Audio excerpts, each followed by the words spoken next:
the death of anti-Hamas gang leader Yasser Abu Shabab. I don't know if we have a picture. Israeli funded and armed.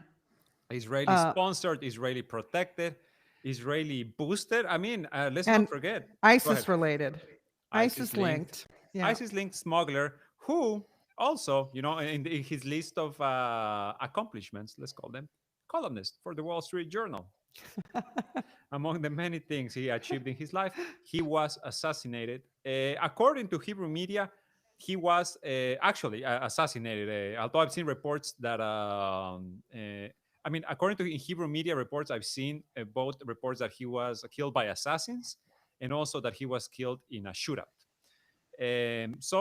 Apparently, there's also some conflicting reports. Some say he was actually killed on the scene. Others are saying he died in a hospital bed in Israel, an Israeli hospital. Yasser Abu Shabab, I'm sure most people in the chat joining us today are familiar with this man, collaborator with Israel, was in jail before October 7, 2023. He actually escaped from jail after the Israeli attack. He was in jail for trafficking drugs. Once he freed himself, started working with Israel. He was one of the of leading one of the gangs at the forefront of looting the aid that was entering Gaza to be resold on the black market, on the black market, or to simply keep it out of the hands of starving Palestinians. His gang also involved in the shootings of starving Palestinians at the Gaza Humanitarian Foundation sites. In his column in the Wall Street Journal, he called for a new Gaza and that he was ready to lead, positioning himself as a Palestinian Ahmad al-Shara, if you will, and among other things, handing over abducted Palestinians to Israel, killing resistance fighters, and maintaining an arms smuggling ties with ISIS in the Sinai Desert. Yasser Abu Shabab, we barely knew you. You are gone today. I'm sure there will be someone at the ready to take in his role and in the leadership of this gang, not the only gang that is working with Israel. So, Karim, why don't you give me some thoughts? What do you think? I also sent you some videos of reactions to his killing in Gaza and elsewhere. Yeah, Esteban, I think many people were expecting this because Hamas, they never, or the people affiliated with Hamas, they never keep the spies or the collaborators with Israel alive. It's known, they are known for this. And we saw, as you mentioned, you sent me some pictures and videos. I'm trying to put them now. Many people in Gaza were celebrating, of course, after all the suffering and after all the bombings from Israel and also the collaborators and the spies, what they did. I think today was a very happy day for the Gazans, and we saw them on the streets also celebrating and eating sweets. It's like a traditional Arabic thing. When you're happy, you eat sweets. So and as you mentioned, Esteban, still the reports are are conflicting. Israel helped him. He was assassinated. Hamas killed him, or another faction killed him. Still, it's not that clear. But I think it's a good thing for the Gazans because this guy also and his gangs they committed a massacre one day after the ceasefire was signed, and he killed journalists and he killed many people that were influencers on the social media and people that were showing the world what the Israelis were committing on in Gaza. And when the ceasefire fire was over, we saw his gangs killing them. Do you have any thoughts, Sharmeen? No, I mean, let's be honest. Other than his gangs, this guy was roundly despised among Palestinians in Gaza. Yeah, He like they absolutely brutalized them. We know that these were the guys who were stealing the aid that Israel was trying to blame on Hamas, yeah, and now also, yeah, 100%. Western media reports have come in saying that, I mean, investigations have come in saying it was never Hamas that was stealing the aid. Hmm. These are the guys.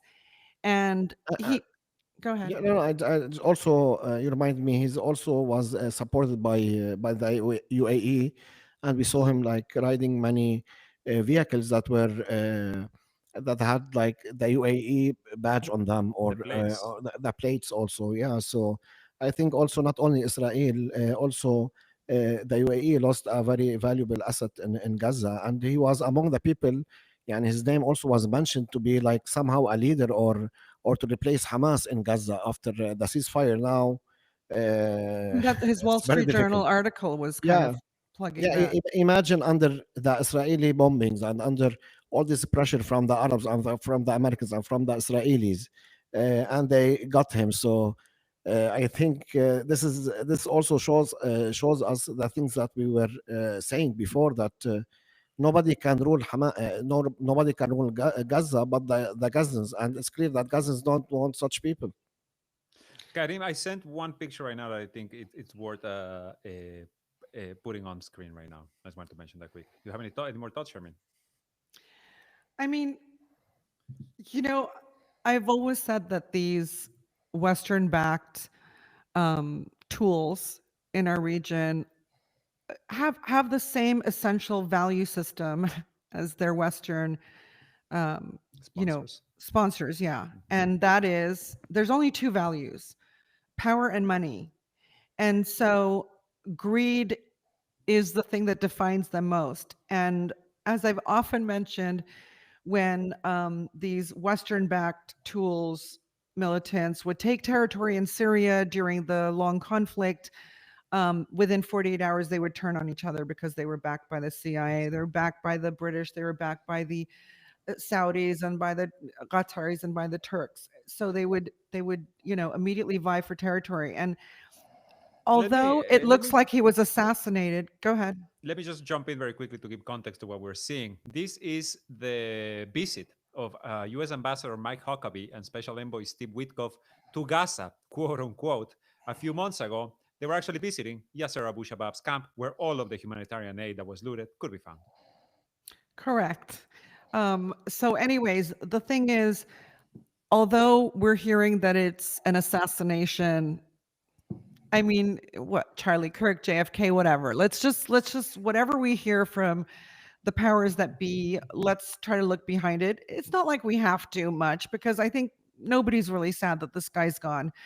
But I wouldn't be surprised if there was infighting as well. This guy's profile just spiked massively. And I'm sure there were others that wanted a piece of the pie. So in the end, that's what, if these guys had come to govern Gaza, that's what it would look like. Very much like the PA, which is, again, a Western tool in the region.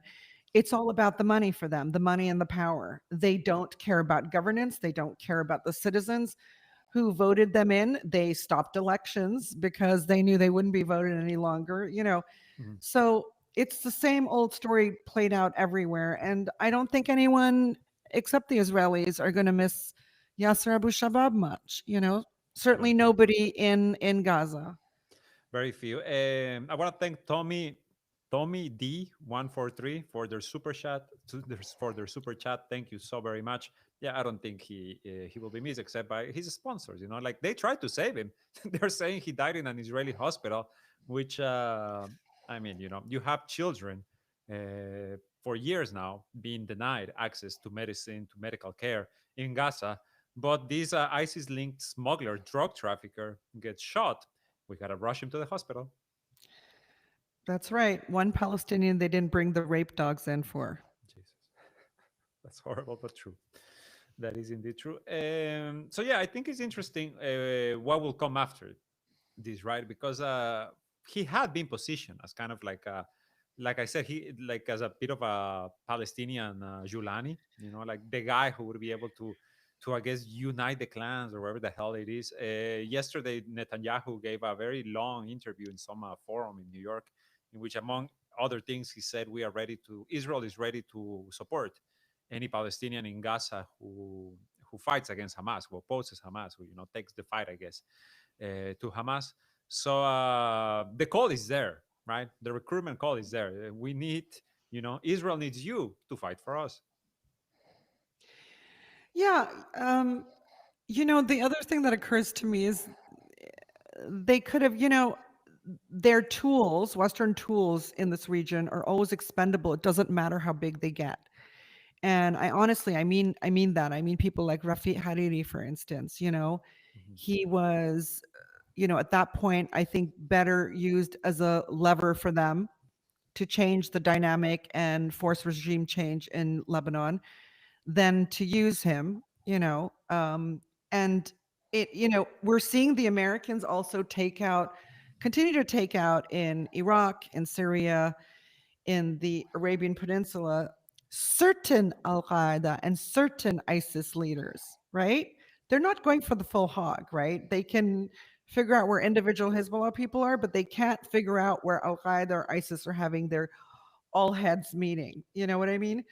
And so maybe this was an inside job too, because they want to replace him with someone who's more palatable. The guy was barely when he wrote that Wall Street Journal piece, people were like, "Are you kidding me? Like, he's illiterate." You know? Yeah, and there's a very famous post of him. Even in Arabic, he made like 10 mistakes in one post, and then suddenly in English he's fluent. Yeah, Yeah. he's a pen right. He was a tool. He was a tool, and they buried him. End of. End of indeed. خلاص عنده. I want to actually before we get to the meat of the discussion this week, I want to ask you something, Karim, because as Sharmin was saying, like they know how to target ISIS in certain areas or certain leaders Yeah. of ISIS. We're seeing some interesting movements in Yemen, in the city of Hadramaut. I might be butchering that. I'm very sorry. Can we get to Hadramut a little bit later? Can we just do a teaser for our T-shirts and then jump right into the Trump versus Netanyahu? Okay, do we have a teaser for t-shirts? Okay, so guys, we've been telling you that we're doing, we now have merch for sale. It just helps the cradle do its job. It's not like we go, ooh. Um, but we decided to do a Christmas special edition because we were always hankering out over ideas for like, there should be great merch out there that tell a political story too. So we decided to do that for Christmas. And we have 4 different looks, and we can just show the first one. Do And you we'll, have it? we'll, we'll tease you all throughout the piece, but we think that these are things that, those of us so vested in these causes and these issues are just perfect Christmas gifts for people. Um, where you support the cradle and put one up, put like Let It's me loading. while Karim does they're that. loading. Let me thank the Shantown One for their super chat. They say RNN Resistance News Network is now not available in the US. It was until last week. I was surprised it was for so long. Missed it. Thank you so much, the Shantown. Oh, Okay, this is one. This is one of them. that one is a very good design. Yeah, we all collectively like this. Bobby Sand says, "I want a Karim teddy bear for my little niece." Don't we all? All right. Let's go on to Trump Netanyahu, and then we'll show Yeah. another visual. Okay, K224 asks, "Where's the link?" You can find it on the in our front page at thecradle.co. Yeah, You if will you go to find. support us, Mhm. it'll take you to our landing page, which then allows you to either donate, And explains our story, and then allows you to go to our it's it's merch in, site. it's in the description of this video also. Ah, okay. Okay. So in the description in YouTube, you can find the Just link. expand the description and you will see merch and you can click it. But what I want to say is don't just buy one for yourself, buy 4. Buy these for people who are just starting to question the issue or are really good friends and you'll debate this issue and you want to give them like a funny little gift. Buy them for all those who support Palestine, who support resistance, who support, anti-imperialism. That's it, Indeed, you indeed, know? And indeed. buy for next year also. Exactly. Buy for Christmas, for birthdays, for any occasion, Valentine's Day, you name it. Okay, let's get into the meat of the subject then. And I know because this is something we discussed somewhat on Monday, Karim, Sima, and myself. And I know Charmin has a very different opinion than the three of us. It's the apparent rift between Donald Trump and Benjamin Netanyahu. And, I guess we have seen some evidence of this. I feel like, in particular, the phone call on Monday, in which apparently Yeah. Netanyahu asked Donald Trump very nicely, I imagine, for more help with his pardon, right? To be pardoned in his corruption trial. They discuss other things. One interesting thing about this discussion, I don't want to fail to mention it, is that apparently Donald Trump told Netanyahu that the situation in the Rafah tunnels with the Rafah Alliance, that he needs to let these Palestinian fighters go, that he needs to let them, exit the tunnels and leave. Netanyahu, of course, he said no. Another interesting thing about this whole situation is that last night there were reports of injuries following an ambush by these Rafah soldiers who are trapped in the tunnels. Sima talked at length about it on Monday. If you want more information, go check out that episode. But last night there were reports that at least 6 Israeli soldiers were injured in an ambush as Israel continues to try to kill all of these fighters. And why do I bring this up? Because in that call, among other things, it seems that one of the points of contention between Donald Trump and Netanyahu was actually what to do with these fighters, right? What is supposed to happen. And I guess now Israel has more of an excuse to just try to go in and kill them, which is something they've already been doing. Having said all that, and going back to the original idea of this possible rift, I want to hear from you, Karim. Karim, I'm sorry, Charmin. What is your take on this? What is your take on the current relationship between the U.S. president and the Israeli prime minister? So I've always contended that Trump and Netanyahu are very similar beasts. They're at the top of their power game. They're good with their money situation. They want more of both. And they have oversized egos. Okay. One, Netanyahu is very ideologically inclined, but at the same time, super opportunistic. On the other side, you have Trump, who is super opportunistic and he has no ideological goals, but he has monetary ones. I mean, you could say his one ideological theme that really is what showcases or is meant to showcase his presidency is MAGA, Make America Great Again. And we described in an earlier podcast in November, and we had an article on the subject, MAGA versus MIGA. Okay, MIGA being Make Israel Great Again. You have these two branches in the conservative movement in the United States too. Now, MAGA used to consist of Zionists, but now that's changed.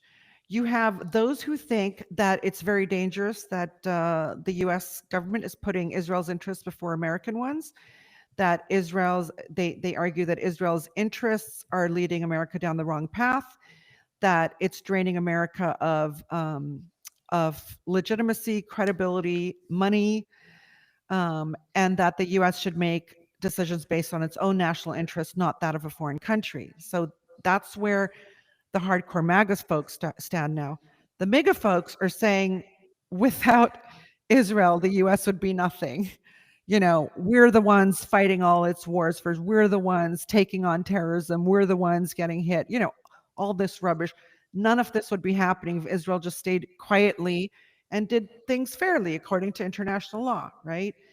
But now you have that split in the conservative movement, which means Trump is coming under extraordinary pressure from his MAGA base, who now view MIGA as an American enemy, all right, from inside, a Trojan horse. And we're seeing this through not just Candace Owens and Tucker Carlson, but it is rampant, this view. Wouldn't you agree, on social media? I mean, it's crazy. I wish I could change my settings. It's the kinds of videos I'm seeing all day long. It's fun also. It's fun. It's fun to see that. No, really, and you see how people that, and for instance, people that were hardcore Zionists now arguing with people who were also hardcore Zionists, but now they are both not the hardcore whole Zionists. the whole discourse on the right has changed, and this is very important because if I go back a few decades where you had people like Michael Kinsley was his name and Pat Buchanan, their debate show, it was the traditionalist Republicans who were arguing for more isolationism and critical of Israel. And now the Democratic Party is all but forsaken them. I'm not talking about members of Congress who are still acting like Israel's water boys, but actually Democrats in general, poll after poll has showed that Israel is I think has like only 13% of Democrats polled, which is an unimaginable low. Further to that, you now see members of Congress, not just Democrats, but Republicans. I've seen 2 or 3 lately who've come out and said on their social media platforms, I will not be taking money from APAC, or I will return the money I got from APAC. Huge quantum shift in this that has never been approachable. This issue has never been approachable in the United States. So But now you have, I have a ma- question, yeah. Charmaine, just about this idea. Do you think it's sustainable? Do you think it's sustainable for these politicians to maintain that position? I listen. I think the politicians will change because they are seeing people who are viewed to have one issue, which is Israel Palestine. People like I said his name wrong last time. It's Zohran Mamdani. I think I said Mamdan Zohrani. Okay. Everyone mixes it up. I've heard everyone say it backwards. I've never heard anyone mix it up. I was just having a bad day. So when you see people like Mamdani getting, voted in against all odds, right? And so much money stacked against him. You realize how much. I mean, politicians are realizing that the Israel issue can really make a difference in election, in votes, especially with the younger generation. So I think that's why we're seeing this shift. Yes, I do think this is sustainable and that this will grow further because as people are engaging in genuine debate, because genuine debate did not exist on this topic, as Israel is violating all international law and massacring people in broad daylight, and boasting about it, right? Um, People are now seeing the real truth of what Zionism means, Mhm. an ethnocentric, racist, radical extremist ideology that will happily kill. Killing is forefront of their, we're fewer people, so we have to kill and not stop. So they're seeing this. I don't think that genie goes back in the bottle, Esteban. I think not only is this sustainable, I think it will grow. Of course, you will have very powerful and very wealthy people try to push against it, but you can't fool people all of the time. And now fewer and fewer people living in the West trust their governments. They're not buying the story. They're learning the story themselves and through their peers. Hillary Clinton went to I think a Adelson sponsored event and said, Mhm. it's awful what's happening on social media. It's all rubbish. People don't know the truth anymore. I just couldn't believe, thank God she wasn't president. But anyways, I do think it is sustainable. I think it is a movement that's growing. Um, and I think the Republicans had the only card of any political party that could sort of win them the back, and that was MAGA. It was just, one of those PR campaigns, one of those movements that galvanized people and got them excited about voting, whatever. You just don't have that on the Democratic side. But now MAGA split. MAGA split means a problem, real problem for the Republican Party. Now, what's happening between Trump and Netanyahu? Again, Trump has been in now 10 months. We're always surprised that it hasn't been several years, but it's only 10 months, And right? it's been 2 more months incredible. for his 1 year anniversary. And already that splinter has become, has become so sharp. MAGA versus MIGA. How does that translate to what Trump is looking at every single day? Well, he's getting a lot of pressure from MAGA. A lot of his big name followers, and supporters in the past have forsworn him, right? And said, he's let down MAGA. How has he let them down on Marjorie Taylor Epstein? Greene announced her retirement. Yes, I yes, mean, or he has taken a pitchfork to the MAGA base. He's betrayed them on everything, or that's what they're saying. So yeah, he releasing the has. Epstein files, which now conservative Americans aren't just looking at like the child trafficking anymore, right? Sex trafficking anymore. They're looking at the links to Mossad. They're looking at the links to U.S. intelligence, right? And so it seems that Trump isn't releasing these files because of Israel more than anything else. So they're really mad about that. Um, they're they're mad about how much money, the resources the U.S. is using on its wars. Trump promised to solve Ukraine in no time, and he keeps backing Israel. And Israel's popularity in a poll for Republicans as well was rock bottom. Okay. So Trump has a problem now. Any move he makes to allow Netanyahu to do what he wants does some things that really piss off Trump personally, especially his big ego. He's presented himself as the peace president. He's been lobbying for the Nobel Peace Prize, which he didn't win this year. But Netanyahu is unraveling every single other peace deal that Trump has sort of, thumped his chest about in Lebanon, okay, in Gaza, and now in Syria. So during this phone call on Monday, and this is according to a Axios report, Syria also came under discussion point. Mhm. Trump doesn't care about Ahmad Shara, that handsome man, right? He's He in love cares. with He him, sent me right? him a letter. Did you see it? No, no, no. What I'm saying is he has bought into he's listening to the Saudis. It's not just the cradle saying this. Mainstream media is now saying, oh, the Saudis seem to be like Trump's top Arab ally now. He's listening to the Saudis. He's got involved in the Sudan issue because of Mohammed bin Salman, who wanted to stop the UAE, gains in Sudan, right? So now Trump's weighing in on Netanyahu and saying, like, take it easy, according to the Axios, their quote, take it easy when it comes to military action in Syria, and told Netanyahu not to provoke the Syrian government. Okay, he's trying to protect us now. Now, we've argued at the cradle, or certainly I have before, that this new decision by the Russians, all right, Shara went to Moscow, asked Putin for help in Syria. Russia agreed to put 9 military positions in Quneitra, which is the bordering governorate, Syrian governorate, to the Golan Heights, all right, which is occupied by Israel. The Israelis were saying, yeah, yeah, we were involved with this. I was like, no way were they. Okay. Basically, Shada got permission from the Americans to get help from Russia because Trump didn't want to use that card against the Israelis yet. All right. Because Syria is not his biggest issue. Gets the Russians in. Netanyahu's freaking mad. All right. Because Trump wanted, as soon as Shada came in and Trump came to the White House, he wanted a new Abraham's Accord deal between Syria and Israel, and he could have gotten it, but it's Netanyahu who scuttled that. And we did argue at the cradle that they would continue to scuttle it because this is so much better for Syria not to have normalization. Sorry, for Israel not to have normalization with Syria, because that means it can do whatever it wants. It can occupy. It can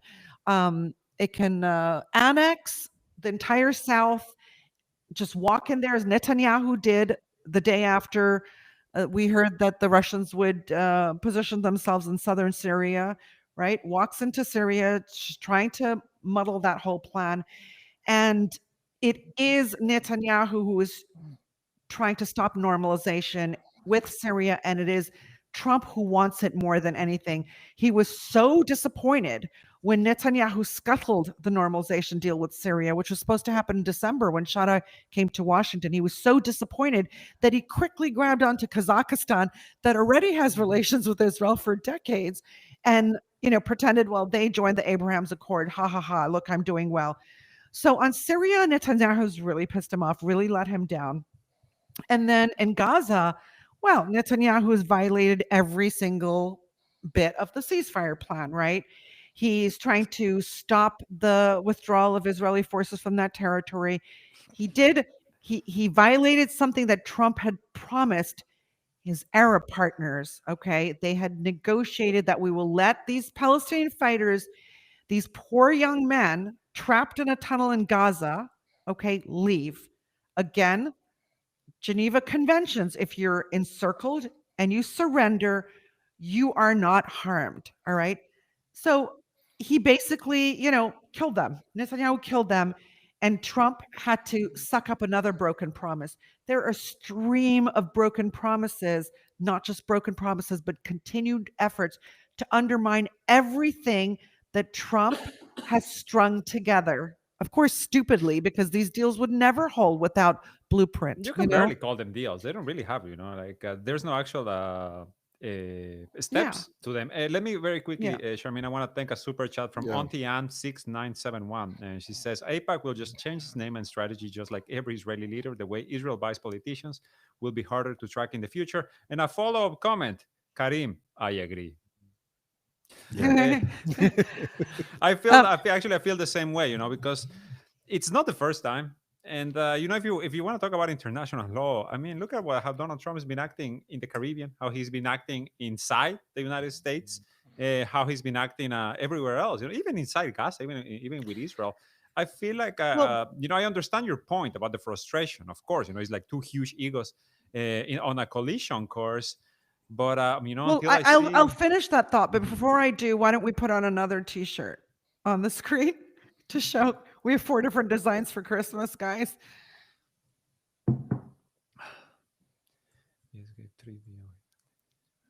Yeah. So, is it going to come up anytime before Yeah. Christmas? Yeah. Yalla. Yeah. All right. Um, so we're going to You, take a look at the T-shirts. They're you coming. wanted super high resolution, Charmaine. That's it takes Well, some time. obviously. In the um, meantime, let me remind everyone who is here connected to hit that like button. What a Yeah, it's beautiful on, design. Charmaine. okay. Resist like Jesus. Yeah, so this t-shirt also has front and back. The previous one had only front, and of course, any t-shirt has many sizes, and both comes in it Black comes with and in black white. and white. Yeah, and we know what that inverted triangle is, but it's beautifully done with Yeah, Palestinian embroidery. It's such a long time cultural tradition, and I think we've all seen like Palestinian dresses that women wear and the front parts that have this kind of embroidery. So we loved it here. yeah, Anyways, after yeah. Also, I just want to tell our viewers, yeah, and if you don't want to click, for instance, now later on, simply on Google, you just have to type the Cradle Merch or the Cradle Store, and our website will appear at the top of the Google result. okay, sorry to be plugging things so hard, We but must. Is our duty. Christmas is after all, it's what? Just one thing, right? Materialistic capitalist season. So buy our merch. Anyways, just back to this point. What I want to say is you cannot belittle this argument that both have massive egos. At this Mhm. point, Trump has bullied the entire world so much that people are, just calling in to say, by the way, I nominated you for the Nobel. I mean, it's kind of scary and pathetic how much he has made or how many leaders he's made bend the knee. I mean, the entirety of Europe sitting across his big Oval Office desk, right? Desperately hoping to get a word in, The you know. pupils. Yeah, I mean, the Japanese, the South Koreans, him him basically screwing the Indians, giving them higher tariff rates than Did you China. see, just very quickly, did you see that Putin arrived today and Modi was waiting for him on the tarmac? I'm telling you, man, like things are happening. But Trump has literally, I mean, did you remember that cabinet meeting where every cabinet member stopped to say some words of praise to Trump before continuing? And Trump was sitting there like, He was dozing off. He was doing the Joe Biden. but the thing was, that's the adulation that Trump has generated differently from his first term. He's made everyone very afraid of him. And here's Netanyahu lying to him every step of the way. The shit's going to hit the fan, but here's how it may happen. Here's how it may not happen.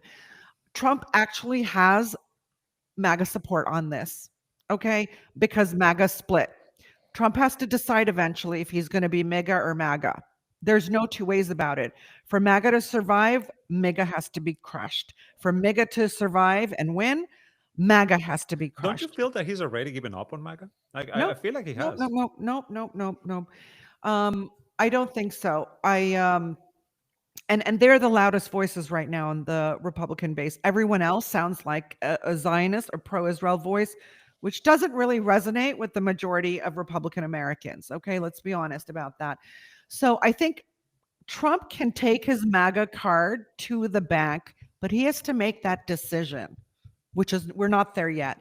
The other thing here is if Trump does take the MAGA card and goes head to head with Netanyahu, you can bet that a small core of not just the conservative party, but of elite America will try to destroy him, right? But this is also exciting in and of itself. I'm just saying Trump can't go around, you know, slapping around world leaders, even his peers, and then stay quiet like a mouse with Netanyahu. It's going to be a massive humiliation for him.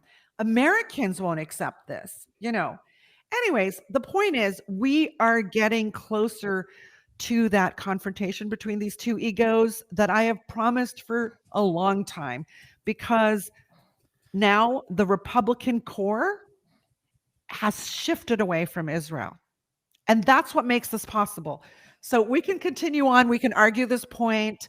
Yeah, I think it is possible. In Trump's phone call again, according to Axios, he really poked at Netanyahu. Why did you kill these fighters in the Rafah tunnel? Like, he said that. Why did you kill them? Of course, Axios isn't giving us the whole story, but imagine that Trump looked out for the Rafah fighters. And the only reason he did this is not because he cared about these young defenseless men, you know, who were fighting for rights, you know, and their homeland.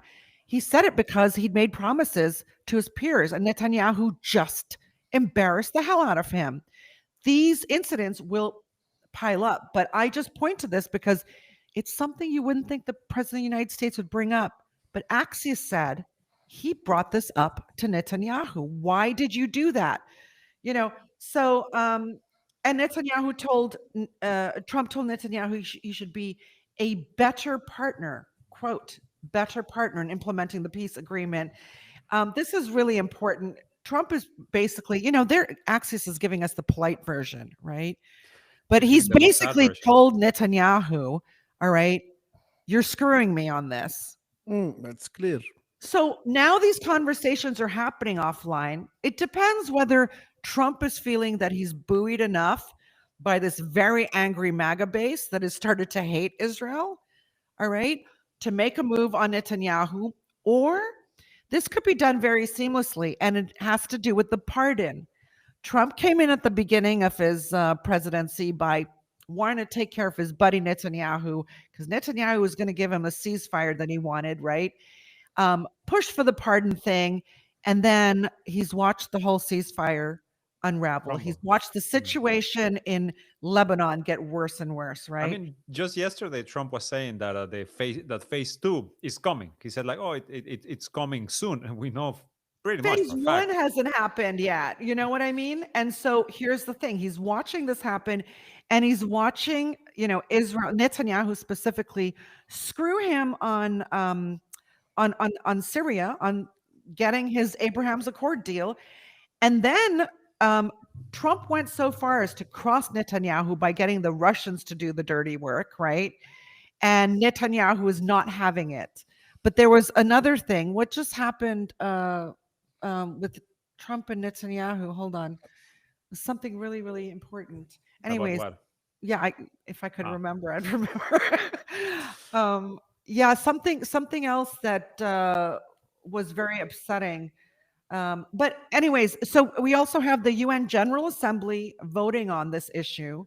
Oh yeah, Netanyahu's party, okay, his political party, in the parliamentary vote, was it yesterday or today? What was the vote about? They voted against Trump's peace plan. Netanyahu's party was the only party that voted against Trump's peace plan. Mhm. There is no stronger signal than that to Trump. So what's Trump going to do No, they about it? didn't. I'm sorry, Sharmin. They didn't vote against it. They boycotted the vote. That's what the motion passed with 39 votes in favor, none against, and Yeah. almost all coalition MPs boycotted the vote. This is as clear as it could get. Not only is this party voting for annexing the West Bank, which Trump has now publicly gone on record because of his Arab partners, who he's valuing a lot. We can all agree on this. Trump is showing that he's valuing his They Gulf promised him partners so much money. Yeah, yeah, that's what he cares about, right? And now he's being humiliated time and time again against promises that were made because the Israelis are now training settlers on the West Bank with guns. They're openly saying they're going to take the West Bank. It just goes on and on. And what did Trump do in his first presidency?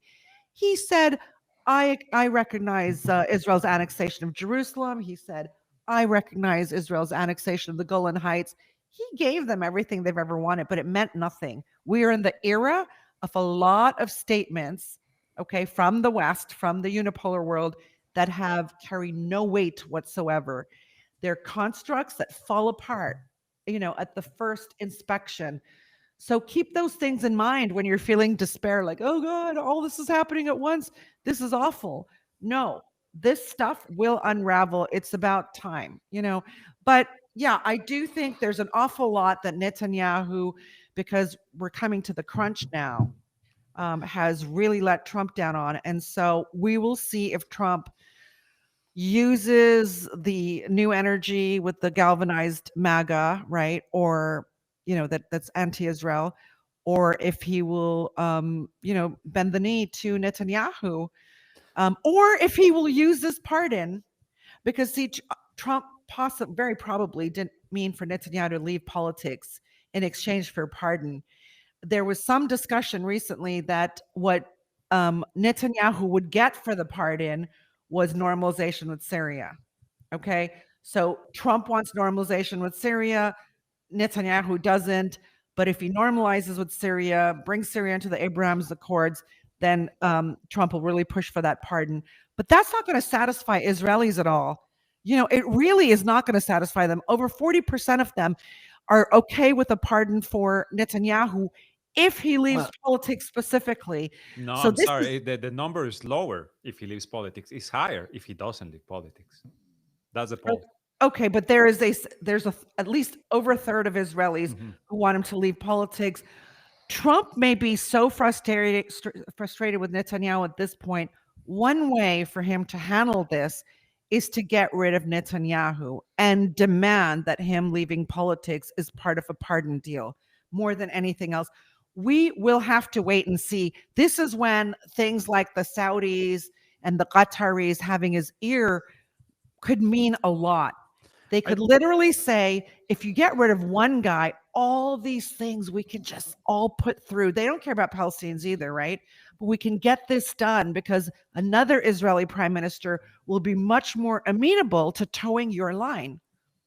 I think the I see your point. I think we all see we're trying to argue, Shamin, and I think the strongest argument in the favor of this is that it's still year one. Unbelievably, it's I still year know. one I of the know. Trump presidency. It feels like it's been a Can decade. we can we have a Trump clock? Oh my god, Because the days are passing so slowly. it's ridiculous. I mean, it's ridiculous. So I feel like there's still room. There's still plenty of room. And the one thing and before we move on to other topics, just like my perspective on some of these things is that first of all, Israel, the Zionists in particular, who are in love with Netanyahu, he might not be as popular he was 3 years ago, but that doesn't mean he's unpopular. His Mm. party will still be the first one elected, the one with the most seats in the Knesset if elections were held today. Um, they are not gonna give up easy, like they are No, already they may even like kill Trump. I'm not kidding. I no. really think see Let that as a possibility. let's discuss like the actual things that they're doing. Oh my god, that is a lot of time. Like for example, the geo, I forget what it's called, the using the advertisements, just in the locations near the evangelical churches, or these giving TikTok and other platforms to Larry Ellison and his kid, or the fact that today you have Palantir and Dataminer, which is run mm, by Alex Karp and Peter Thiel, present in the Kiryat Gat command center in Gaza, gathering information. Everything that we've seen in Gaza, from the mass killing to the media manipulation, the inversion of the story of Israelis being the victims and the Palestinians being the aggressors, to the censorship in social media, etc. Like everything we've seen in the past 2 years, it's rehearsal. It's a product made for export. And I feel like the Israelis are, or the Zionists, let's say, the Zionist lobby in particular, is going to go into overdrive to try to shift this, because you are completely right. In particular, young US people, young Republicans, young Democrats, young independents, whatever, they are increasingly standing in support of Palestine. They have completely shifted. Even within the evangelicals, the Christian Zionists, they are saying we are not in support of Israel. And you're not just seeing this in the US, you're also seeing it, for example, in Germany. Now you have more Germans saying support for the Jewish people shouldn't mean support for the state of Israel, which is crazy if you think about it, how much public opinion has changed. But you cannot count them out. You cannot count the Zionists out. Like, they're not going to take this I line down. don't. They could smash it. They could smash him and they could smash it. But you know what? Like all the veils fell over Israel's genocide in Gaza, the veils on Zionists and where they're active and at what levels and who they are will fall even further. This really. Oh, here's a third T-shirt. What By lovely the way, designs. someone in the comments is asking, are the shirts only available for Christmas time, or will they stay on the store afterwards as well? These are Christmas limited editions. So better If hurry. Yeah, they are. They are. I mean, they're holiday editions. So basically, after January 1st, they'll be gone. That's why Very I said lovely designs. A buy for shout out next year. to our graphics team, which is led by the very talented Karim Shami right here. Oh, let's give a shout out to Yeah, Yara. please. Yara is the girl. Yara is very, very talented. Shout out to Yara. No, amazing stuff, amazing stuff. I don't know, Karim, do you have any thoughts? Although I feel like maybe, I don't know. Do you have any thoughts about this discussion About Trump about Trump and Bibi. Hala, I think what Sharmin is saying, especially regarding Syria, because we saw that really Trump is showing his love for Sharia every now and then. And I put a picture of him sending him a letter. He says, yeah, he said that America is with you and will help you Sharia. And I think that clash might occur more over Syria, not over Palestine or over Lebanon, because what happened also 2 days ago at the UN, the representative of the Syrian government said that Julan is Syrian and this is our land and this is an Arab land that belongs to Syria. And then the Israelis said, no, what we occupied is now ours and we will never hand over the lands that we occupied in Syria. And I think this will be a very important topic if they want to normalize, because this also was created by Israel. Yeah. And also what happened in southern Syria, they are just going and attacking people there. Why I'm saying they care more about Syria, because we saw the push that the Gulf countries that now have somehow leverage over Trump, they care a lot about Syria, and they pushed for Sharia to meet Trump more than once, and they succeeded, and they pushed to lift the sanctions on Syria, and they succeeded, and they also paid the debt of Syria. Saudi Arabia paid it around the first month or when Sharia took over. So I think this will create a big problem between Syria, the Gulf countries on one hand, and Netanyahu on the other hand. And of course, Trump will try to mediate between them, but clearly, every now and then when there's a problem with Trump in this region, of course, Netanyahu pops up. So I agree with Sharmin, they might clash in public.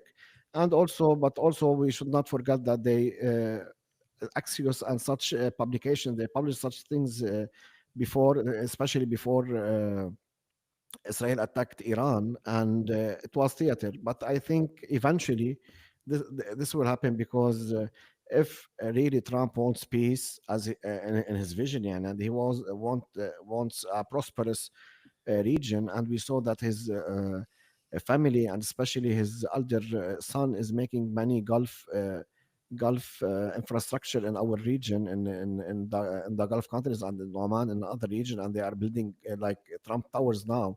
If he wants this region to be prosperous, at least under his vision, he should clash with Netanyahu, because Netanyahu all what he wants war. Very true. Very well put, Karim. There's so many things, I mean, Trump can slowly tighten a noose on Netanyahu by, arms shipments taking a long time makes Netanyahu reconsider campaigns. Netanyahu can put the screws on Trump using his tools, Zionist tools in America to threaten people, blackmail, etc. This is not going to be, we're not going to know the answer to this very soon, Mm-mm. but I think we're heading for a massive confrontation. It could happen entirely behind closed doors. All I'm saying is for one vision to win, the other must lose, and vice versa. Very We're true. at that point in the Republican Party, but we should probably move on. We could do the last T-shirt There's so many as things we I move on. wanna. Brazil guy 74 says for some reason I'm not able to contribute with my donation. I I don't don't know know what's what that happening, means. but you can keep trying. Please keep What trying. does that mean? You mean to do Also, a just we have over 200 people listening to us right now. Let's try to match the likes, guys. Just hit that like button. It really does help because all of this content, anything that doesn't toe the line is being censored.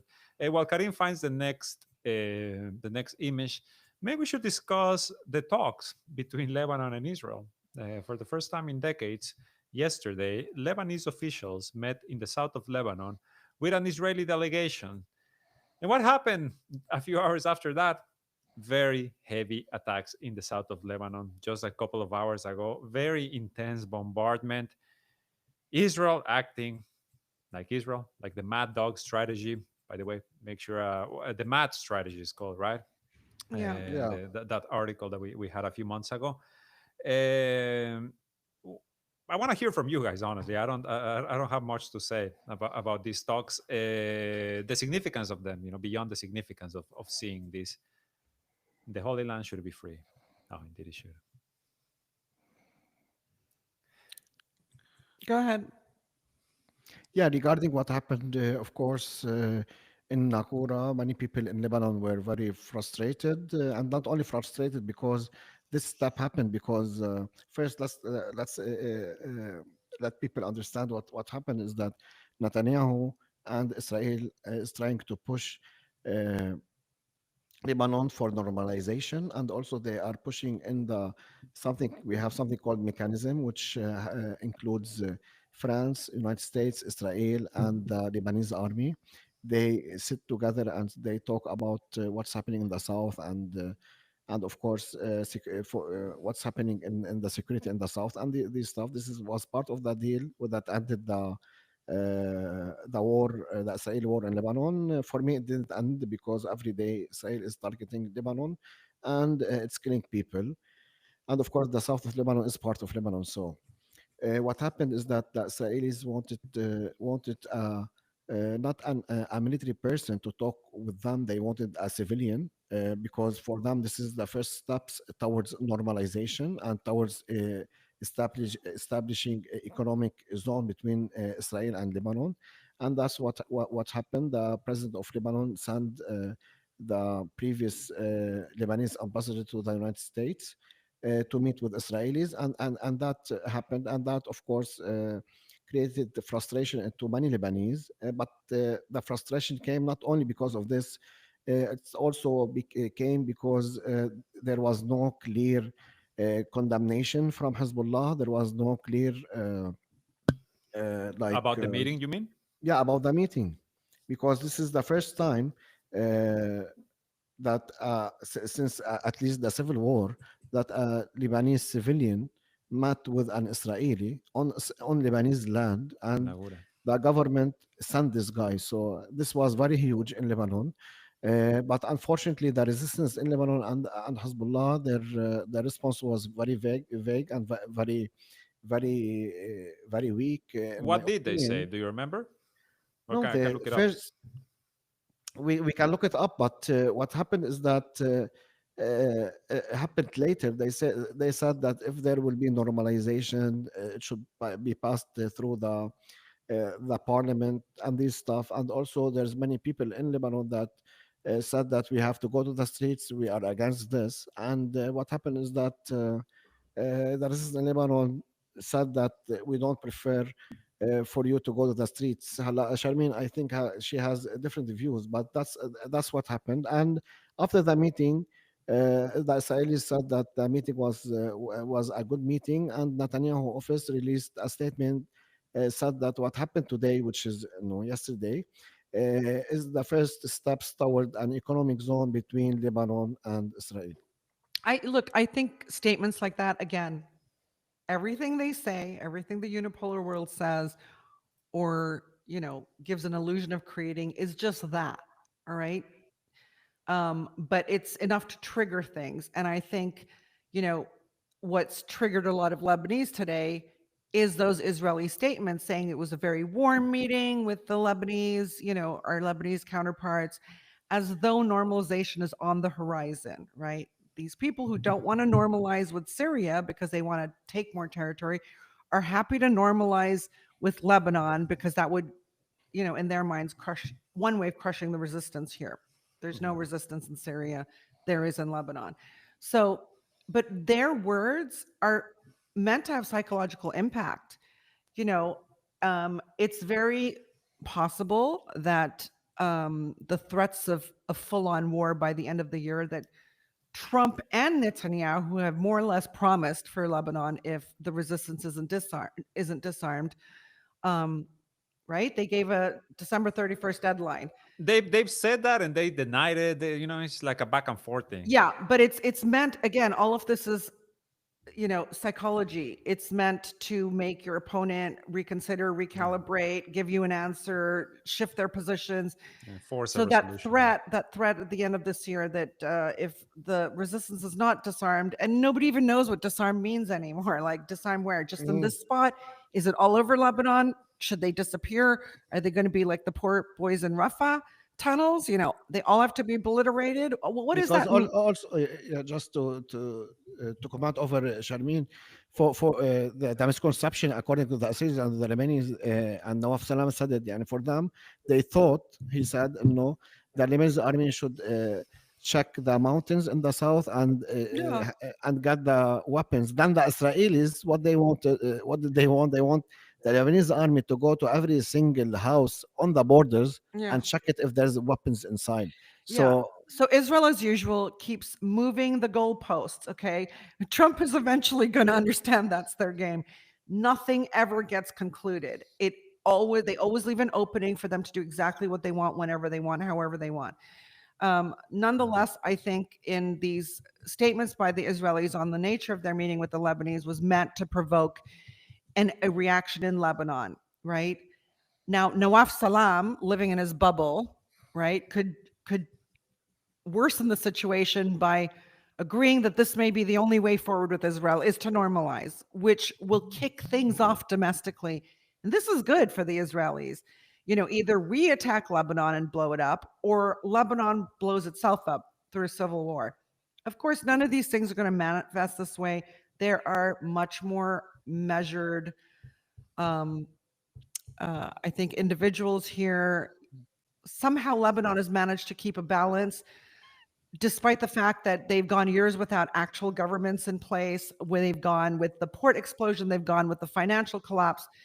There's always a way in Lebanon. So, we really can't comment a lot on this. Every day somebody asks us, is there going to be a war? uh, And the answer changes from day to To be day. honest, I feel like I've heard that question since I arrived in Lebanon. Way By the before way, any of yeah, this happened. since you arrived in Lebanon, every summer that's question spikes, yeah. even if there's nothing going on, because they just remember that summers are when their wars have happened. And do So you it's, remember that yeah, they live next to psychopaths? Let me just read a couple of I super just chats. want to say thank you, Jolly, Yes, Jolly yes, Lollipop, because yes. Thank you. he's always supporting us and watches everything. Indeed. Hello. Indeed. Thank you to Mr. Rifey as well. Rifley as well says World War stupid. My God, indeed. And to Israel should not exist for their donation. Someone here said Haba Ramu or Ramu says I can't donate on your website. When I click on donate now, I just get a white screen. This happened to me last week too. I do not know what the problem could be. Maybe it's like a region thing. I don't know if Patreon is like everywhere, but No, he's talking about the website. I think he can support us here under in the description, there's direct links without linking to any other pages. Indeed, you can support here in YouTube as well. We are very Yeah, grateful for 100%. any support. Yeah, so I guess we're gonna have to see exactly what happens. I think it's interesting what Karim brought up, the fact that the Hesed response was a bit lukewarm, maybe let's call it. No, guys, his is not going to show us anything right now. They've gone into silence mode. I mean, he wants them like just jumping up and addressing everything he wants done at that moment. That's not how they operated before, and it's not how they're operating moving But they forward. And want to. this is a difference in the last few months. Now Yeah, he's but frustrated that he isn't hearing what Hizb is up to. Nobody is, and I don't know. That used to be the way they won at things. yeah, but they went to the streets over little things before. Sharmin, I think for me, and as a person from the south, this is a big deal. They Let went to me the streets about everything before, and then a lot of people got killed here. And let so they're me not going to do that in the same way anymore. They're going to measure their responses. But you think that means just weakness. All I'm saying is the silence was always their strength. The silence is back. You don't know, and I don't know if it means weakness or strength in this case. There's a lot that has to be resolved since the war and But since the but ceasefire. But currently, Sharmin, they don't have the majority in the parliament. And yesterday, the minister of media, he hinted that they might vote in the parliament for normalization. So this might pass. They have to act and prevent this even from passing. So there are some people And in regard, Lebanon yeah, that who would rather have civil war than have Hezbollah, right? yeah, And there are some people in Lebanon who are praying for Israel to attack Lebanon. yeah, In both cases, they're a minority. yeah. Not in wonderful. the parliament, Sharmin, unfortunately. No, that's fine. That's fine. But parliamentarians, by the way, they are such cowards here because, like, when the financial collapse happened, they kind of needed to vote on things to help people get their deposits back, to maybe change the rules that depositors wouldn't like so that the country wouldn't collapse.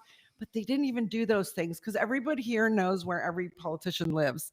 They know where their main residence is. They know, where their summer villa is, their winter, Good point. home by the beach. They know wherever, like it's a small country. So they're very terrified. This is just talk, okay? Right now, you can't say anything. God, Karim, I find you so reactive to every single thing the enemy does or says No, sometimes. Sharmi, but you said that they are on silence mode. For instance, they made a very big thing over lighting the picture of Sayyid The Hassan image. on Raushi. And Mm. many people went there and the media and everything. And for me, this is nothing compared of what happened yesterday. Yesterday, it's the first time since the end of the civil war and since the constitution of Lebanon, which Mm. says that Israel is an enemy. The president of the state on yesterday sent a Mm. civilian to meet another civilian to talk about economics between Lebanon and Israel. By the way, It's Karim, huge. who was the man? It was Simon Karam, a former, Yes, yes. right? Former ambassador. Former ambassador, and not exactly a pro-resistance name. No, of course, no, man. But Okay, Tom Barak is Lebanese. we can go back and forth on this. The thing is, as in Lebanon, people talk about this every single day. Yeah. As long as you live here, we don't know yet. Okay, Yeah. that's the answer. It's up in the air. Breaking Yeah. news that India and Russia are moving along their relationship. India is buying all kinds of military gear from the Russians. That the kind of level of stuff that had the U.S. slap sanctions on Turkey. So this is going to be very interesting.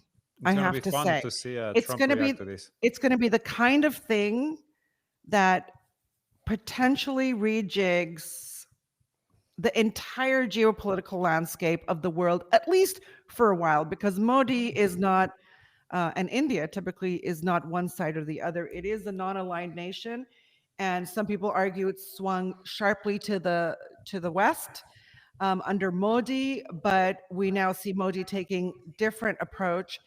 It's partly because the Americans or this American president doesn't know how to handle him. He, sees again um, what does he call them? Shit, what nations? Shithole. Shithole Shithole nations. countries. Yeah, it's like any brown people are basically people who'll take my orders. It's not how it works. I don't think a lot of Westerners understand. As if you visited India, it looks like a very impoverished country in parts, but it is an extremely dynamic one that has economic reverberations throughout Asia and Mhm. elsewhere in the world. Elsewhere, yeah. And so to underplay its value or to not take it seriously is a big mistake. We'll see what happens. But this play by Modi with the Russians is very interesting because I think we're now consistently seeing world leaders who have not played heavily with the Russians and Chinese before recognize that at least they can count on the Russians and Chinese, that a deal signed with them is a real deal, right? That promises made between them are upheld, whereas nobody feels that about the United States anymore, you know? I wanna. I know I brought up Hazramaut earlier, but actually, let's maybe keep that one for Monday because there's another story that from today that was very interesting. Although at one point it apparently was made to seem to be a non-story, and that was Mm. Iraq adding both Hezbollah and Ansar Allah to the terrorist list, Yeah. to blacklisting them as terrorist organizations in the central bank's committee for freezing terrorist funds. Just we've They been were told added, that's not true. and no, I mean they removed them. They said that it was actually that the name was there, and that they immediately realized their mistake and removed it. It's a bit dodgy with the timing because Thomas Barak was just in Baghdad. Well, this is what I proposed to you, that this is the version that Thomas Barak and his team gave to the Iraqis, and somebody dropped their draft, Somebody not just the hit like actual. control paste. They are No, preparing the this is masses. let's be honest. If you look at the Japanese constitution, or sorry, not the Japanese, their first national security plan for like decades, right? It looks like it was written in Washington. Like you have to read it. Go online and look for it. I don't even understand. It's like all about Israel. It's about Israel, you know, and other things in the opening thing. The Germans the same way. The Americans regularly give their partners, okay, things that they would like to see. This is how it should be done, in hopes that their partners will just edit some of the language. That'll be the ultimate. Partners? Yeah, in Iraq. Okay. No, no. It's not a partnership anymore. If they do this, They're servants. They give their Okay. Thank right. you. So in this case, I think um, somebody leaked that document knowingly or unknowingly, and it had a big psychological impact. But what it showed was, this will never go through. I mean, I had an American friend who just left the US military go, what the hell today? I mean, there were so many people just going, what? Like this became bigger than the Ukraine story among certain people. And it was a mistake. I wouldn't attach too much to it because I'm Just telling you, the Americans give entire drafts of what countries' laws should be to their servants in our region. And this one just got leaked accidentally or on purpose. I don't think it was accidental. It seems a maybe very, very they are deliberate message. preparing the masses for such statements. Because we've heard just a few days ago too about Barak apparently telling the Iraqis war is coming to Lebanon, so you better not interfere. We know that in the list, in Israel's list of people we need to kill are the Iraqi resistance factions. They want disarmament in Iraq as well. So it really Mhm. feels like like Karim said, they're setting the stage. They're setting the stage for this entire purpose. Yeah. I don't know. All I can say is stick with us on this podcast. We We'll will bring bring it to you. you play by plays, but there are no quick answers. That's all I can say. In the old days, you could analyze a situation because people acted somewhat predictably. And that just doesn't exist. I'm not just sort of, with Netanyahu and Trump anymore, but just globally, the predictability of Russia flipping off the Americans and buying big time Russian and rolling out the red carpet for him. There's so many, the Americans rolling out the red carpet for the head of Al Qaeda, in Washington, D.C., no less. Uh, The world's gone insane, right? So, but there are, even in unpredictable times, you do start to see as time wears on, predictable patterns by the new unpredictable players. So the analysis will continue. I do think we should mention Yemen, at least to wrap this up, because our Why don't you article tell us? today is no, our feature today, Oh, Esteban, is on what just happened in Hadramaut. So if we're not going to take time to discuss it on the show right now, go no, I guess we immediately we can to take our like feature. like a few minutes. Karim, can you tell us about it? Yeah. Yes. Sorry, I had somebody stuck in my ears. Okay. So yeah, what happened in Yemen? We have today a feature that I think it's already published, or it will be published within a few minutes on our homepage, and it talks about what happened in Yemen. So in Yemen, we have, of course, the Yemen unfortunately is divided. It's divided between Ansar Allah, who they are. In power since 2000, the end of 2014, and of course they are the ones who aided Gaza and Lebanon and since 2 years after the Israeli aggression, and they are somehow with the, or not somehow, they are now a very major actor in the resistance in the region. And of course we have other factions that also went to war against Ansarullah after they took power in 2015. And these are the STC, which are The Southern Transitional Council. yeah, the Southern Traditional Forces that are aligned with the UAE, and there's many factions that are aligned with Saudi Arabia. So what's happening if we see the bigger picture? Of course, these people are mercenaries, and they are funded by other countries, and they don't have a real project for their countries. So what happened is that after 10 years of fighting, uh, these people are armed, and these people are usually do many things in Yemen. They assassinate each other. They clash from time to time on some territory, or if somebody has like a big factory, they will fight over who will like protect this factory. And these things occurred in the past 10 years. But I think what happened at Hadramaut is bigger than that. Hadramaut is a region in Oil west rich. west of Yemen, and it's rich in oil. And what happened is that we have the tribes that are supported by Saudi Arabia were attacked by the armed forces that are supported by UAE, and many of the people that are like experts in the Yemen in Yemen, including our writer today, Mawadda, they see what happened is that that the UAE is clashing with Saudi Arabia in Yemen as they clashed in Sudan. So there's a rivalry between the two, Mohammed bin Salman and Mohammed bin Zayed, and unfortunately whenever there's rivalry between these two, many civilians are killed. That happened in Sudan, and now it's happening in Yemen. But also, both sides now they signed a deal, but I don't think the deal uh, will last.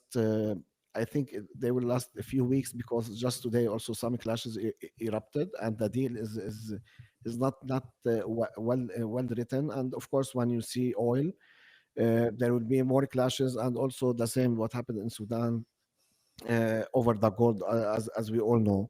So what I just want to tell our audience what's happening has nothing to do with Ansar Allah. Ansar Allah, they are in completely Mhm. different provinces. They are far from what's happening.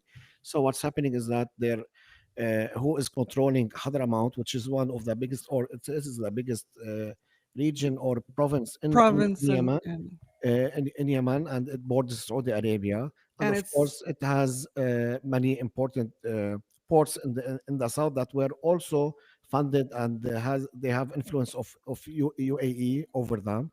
So maybe as a Saudi Arabia, as we mentioned before, Sharmin was here, I think 2 weeks ago or 1 week ago when we said that Mohammed bin Salman Mm. told Trump to stop the war because there was In Sudan. in Sudan, because there was the people that were supported by UAE were advancing, and he stopped them. And milking the And country now, and getting yeah, all its and resources now with the Saudis cut out. and many suggest that what's happening now is that UAE, because the UAE people there in Yemen, they are well trained, they are well equipped, because what happened is that Saudi Arabia strategy is different from UAE. Even in Lebanon, they will see who is the Zaim, who's the boss. They will give him money, okay, and they will ask him to do stuff. But UAE is completely different. UAE, they fund, they train, they go there, and they trained many people that are now part of the Southern Transitional Council, and they said it themselves. Even the Minister of Defense of UAE, he said it, and we have it in an article. I can link it. He said it. He said that I am very proud. Now we have around 100,000 fighters belong to us in Yemen. Look, I mean, what this comes down to, as Karim mentioned, is this is not about Ansar Allah anymore. I mean, the war was launched in 2015 by the Saudis and Emiratis to basically silence a resistance force in the region, make sure they were out of politics, because Ansar Allah raised up during the Arab Spring and demanded a seat at the table, which they should have had, and have long been denied. And so they decided to crush Ansar Allah once and for all. And this is like, that was the sixth war the Saudis had launched against Yemen in a few decades. It's Mm. ridiculous. And Saudi Arabia had always been the player in Yemen. There was no other player like Saudi Arabia. Saudi Arabia just gave the orders, and the Saudis always sought to keep Yemen poor because they fundamentally, foundationally believed. I'm talking about the words of the founder of Saudi Arabia, that in order for Saudi Arabia to thrive, Yemen must not. Because if Yemen thrives, Saudi Arabia will not. So, anyways, what then happened very quickly after 2015, when the Saudis and Emiratis launched their war against Yemen, is the Emiratis started to make their own moves. They had Mm. their own agenda. They basically piggybacked the Saudis, let the Saudis spend the most money, and they started to colonize the south. They started specifically, they kind of left the Saudis in the battle with Ansar Yeah, Allah. can I just explain something very fast? Yeah. What happened, that what appeared after the war is that Saudi Arabia really, they wanted one Yemen. They want like one Yemen, one piece Yemen, to be with them, and Mm. that's why they were fighting Ansar Allah. While UAE from the beginning, they Was wanted trying to to split, split Yemen, and they even did take the south. yeah, they even did them postal code and even area code completely separate, and they give them the flag and everything, and even they promised people in the south and in some uh, islands, because Yeah. also Yemen is famous in islands, to give them Yeah. UAE passports. Yeah, so the UAE had its own hidden agenda, and it set forth to divide Yemen, which was not the Saudi plan, and to take the coastal regions and establish ports, and arm and pay off their own servants in southern Yemen to do their job. And so this is an extremely hostile takeover effort by the Emirati-backed Yemenis, right? So this is basically an Emirati plan to push forth and take for itself the biggest province in Yemen, the oil rich province in Yemen. And of course, the Saudis will be mad. This has nothing to do with the resistance. This has nothing to do with Ansar Allah or Iran, all the buzzwords, or Gaza or Israel, all the buzzwords that, the West and their regional clients use to explain why they're in Yemen. This is the United Arab Emirates versus Saudi Arabia. Very And interesting. this is how it's playing out in the region. And I've always, like I said, even at the earlier part of this podcast, whenever that block in the world, the ones whose basic values are accumulating more power, accumulating more money, anytime they have a territory, they will turn on each other. Guaranteed. Yeah, I I just think sorry, Esteban, but go because ahead. there's many people asking the same question. No, what's happening in Hadramaut does not affect the Red Sea blockade that Ansar Allah can do. Which they Hadramaut is, lifted. They're not yeah, implementing it currently. yeah, I know, but if something happened, they will continue. So Yeah. I'm just answering that Hadramaut is on the borders with Saudi Arabia and it's open on the Gulf of Aden and the Arab Sea. It's on a different side. And just quick question, Karim, who are the Emiratis working with in Yemen? Who are the The Southern Emiratis? Transitional Yeah, STC. Council, No, the correct STC. answer is the Israelis. The Israelis. Okay. They're working with Also, the yeah. Them Israelis in too, Yemen. them too. Don't But forget please, the guys, don't forget the airstrips in the islands, the takeover of Socotra. Yeah, no, let's You will always find them. the Emiratis are going to work with whoever advances their secretive agendas. Their agendas are secretive in that they don't get a lot of media play and they go beyond below the radar. We at the Cradle have from 2021 summer when we launched consistently covered the things we were not hearing about the UAE, which is very hard to find because they are very secretive. But today, please, if this discussion piqued your interest at all, it's right there on our homepage. What's happening in Hadramaut? So please do read that. yeah, We and have there's also actually, yeah. a map of Yemen and Hadramaut, so people can understand more what Yeah, was and happening. I would recommend that you go and you search or backlog in our archives because we, like Charmin says, we have been reporting on all of these movements for my God, nearly 5 years at this point, 4.5 years. How time flies! We have a lot of potential buyers of a Karim teddy bear in the chat, which I think should be something we consider. Look, People are saying we should have a teddy bear that says Yanni on the chest, Oh, and that's I so I told funny. them I If you told them press it, it yesterday. says I told Yanni. them I can put my face black and white and say "Yani!" exclamation mark. And Merry Christmas. it has to end with bye bye. Bye bye. Yeah. On the with back, I that, will put bye bye. with that, I think we can wrap up today's episode. Thank you for everyone who joined. We got a very good number of likes. Thank you, really, truly. Thank you for all of the super chats. And after we're done, please make sure to just leave a comment. That also helps a lot with the algorithm to get this video to more people. Make sure to check out our memberships, to check out our Patreon, as we said, to check out the T-shirts we showed you all throughout this episode. Really amazing stuff. Go and get it. Go and get it. Please. And yeah, thank you to our Patreons as well. Yeah, I think that's it. I think we can wrap up for this week. Thank you, Karim. Thank you, Charmin. And we'll see you all on Monday. Bye bye. Bye bye.